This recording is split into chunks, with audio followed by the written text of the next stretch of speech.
Hello, good morning kakabsat. Magkano nga ba natin binibenta ang ating alagang RTL?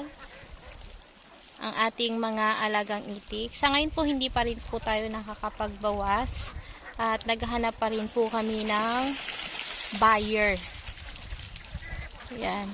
So, ang edad po ng ating alagang itik as of today ay 5 months in 9 days.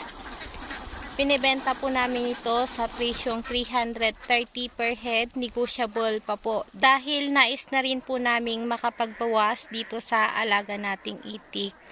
As of now po ay wala pa rin naman siyang laglag pero nangangalaw po ang ating mga alagang itik. Nasinyalis na mayroon na po silang pondo na itlog at mangingitlog na po sila.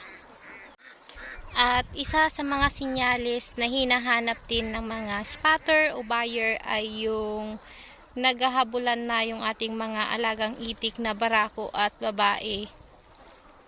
Yan. At itong mga alaga nating itik ay meron na pong naghahabulan na lalaki at babae.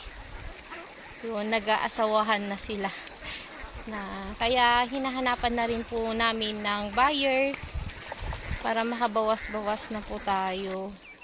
At konti na lang po kasi yung ititira namin dito paitlogin dahil nais po ulit naming mag-alaga ng seho this coming September.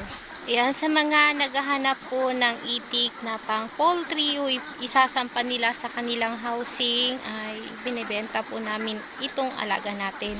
Ang isa po sa katangian ng mga inaalagaan natin ay sila po ay maamo at hindi po takot sa tao dahil sinanay po natin sila sa pagpapalaki natin nang sila ay maliliit pa po.